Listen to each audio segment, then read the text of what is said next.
Dans cet épisode d'interview, nous sommes avec Mitch Loh, l'un des cofondateurs de Netflix et une personnalité qui a été aux avant-postes de l'industrie du divertissement vidéo quasiment depuis le début. Mitch, merci beaucoup d'être avec nous. Comment ce secteur a-t-il évolué ces dernières décennies? Tout a commencé il y a longtemps avec le cinéma par un modèle à la carte où les gens devaient choisir si ça valait la peine d'aller voir un film en salle ou de le louer en cassette vidéo ou en DVD.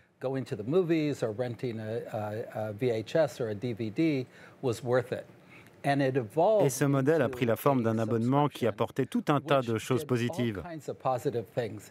On n'avait plus à se poser cette question délicate, est-ce que ces contenus valent la peine d'y consacrer du temps et de l'argent, mais simplement les explorer, à les regarder. Vous avez été l'un des cofondateurs de Netflix.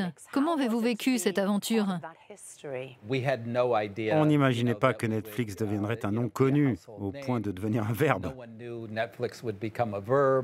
Et je me souviens qu'on faisait souvent des paris sur la croissance qu'on pourrait avoir. Et je me disais, oh mon Dieu, si on pouvait simplement atteindre le chiffre d'1,7 million abonnés, ce serait génial. Et évidemment, aujourd'hui, c'est 100 fois plus que ça, plus de 180 millions d'abonnés. Quel a été l'impact, selon vous, d'entreprises comme Apple, d'autres sites de streaming, du service d'abonnement Starzplay que nous avons ici au Moyen-Orient, ou encore de Disney? Qu'a représenté cette concurrence? Et comment a-t-elle été gérée par Netflix, d'après vous? Eh bien, on n'a jamais prêté attention à la concurrence. On n'a jamais évalué de concurrents. À part une fois, c'était au Royaume-Uni quand Netflix devait être lancé sur place.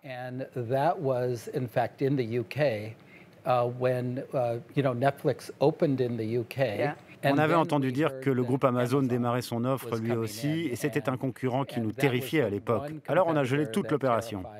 Vous êtes passé de Netflix à MoviePass. Parlez-nous de cette expérience à la tête de cette entreprise. Au moment de son apogée, vous aviez des millions d'abonnés. Vous proposiez un abonnement, mais qui dans ce cas concernait les cinémas. Oui. Mais quelque chose est allé de travers et votre nombre d'abonnés a chuté à 300 000, c'est ça?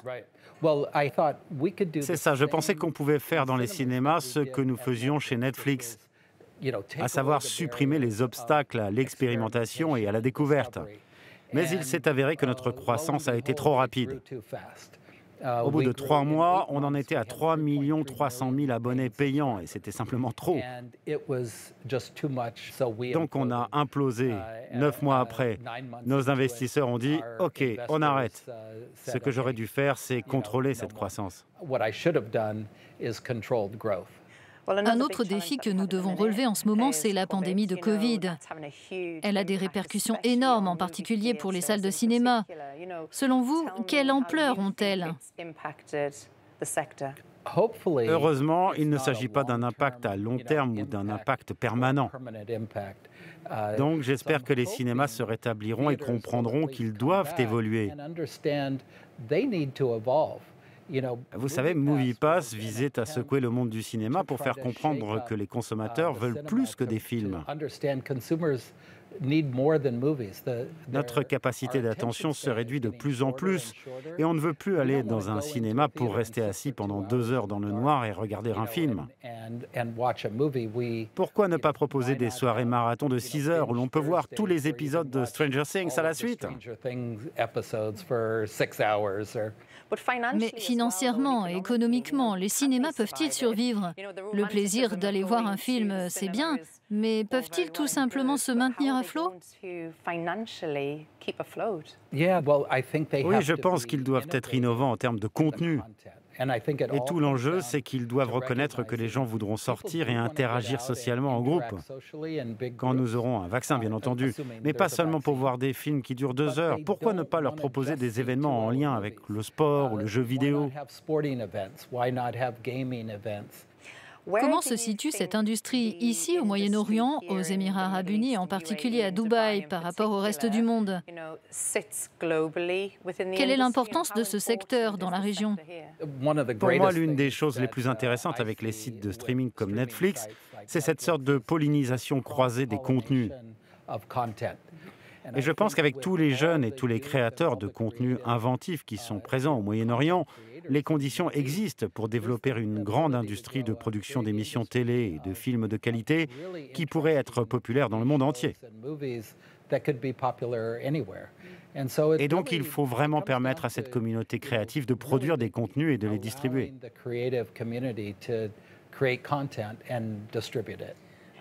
Vous êtes ici à Dubaï pour un événement hors du commun. Il s'agit de Pitch Up in the Sky. De quelle manière y participez-vous? C'est un événement totalement inédit. Des entrepreneurs originaires de tout le Moyen-Orient et de toute l'Afrique ont fait acte de candidature en soumettant leurs propositions pour obtenir un capital de démarrage. Et nous, les juges, on était 4, on en a sélectionné 10. Ensuite, chacun des candidats retenus nous a fait une présentation de son idée sur Zoom. Et il y a eu un saut en parachute. En fait, nous en avons encore sélectionné 3 et nous sommes montés dans un avion avec eux pour qu'ils nous fassent leur présentation finale. Ils devaient la faire en vol sur 60 secondes et ensuite le gagnant a sauté de l'avion avec son parachute.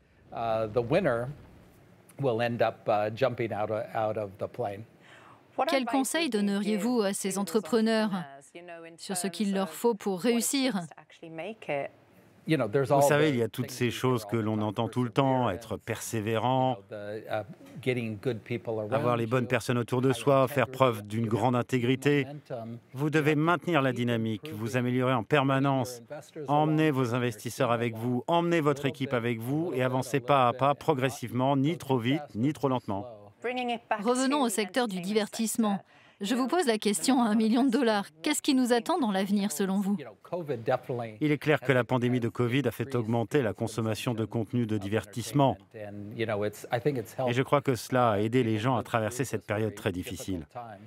Je pense que l'avenir sera plus sain. Je ne sais pas pour vous, mais moi, il y a des fois où je commence à regarder une série à 10 h du soir en me disant que je vais m'arrêter à minuit, et 5 heures plus tard, je réalise qu'il y a encore une autre saison disponible.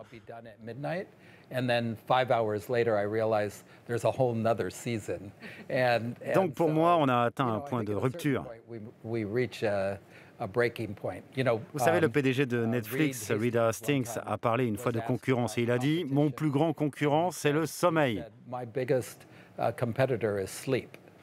Si les gens n'étaient pas obligés de dormir, ils consommeraient plus de séries sur Netflix. Et je pense qu'il a raison. Mitch Lowe, merci beaucoup pour cette interview. C'était un plaisir. Thank you.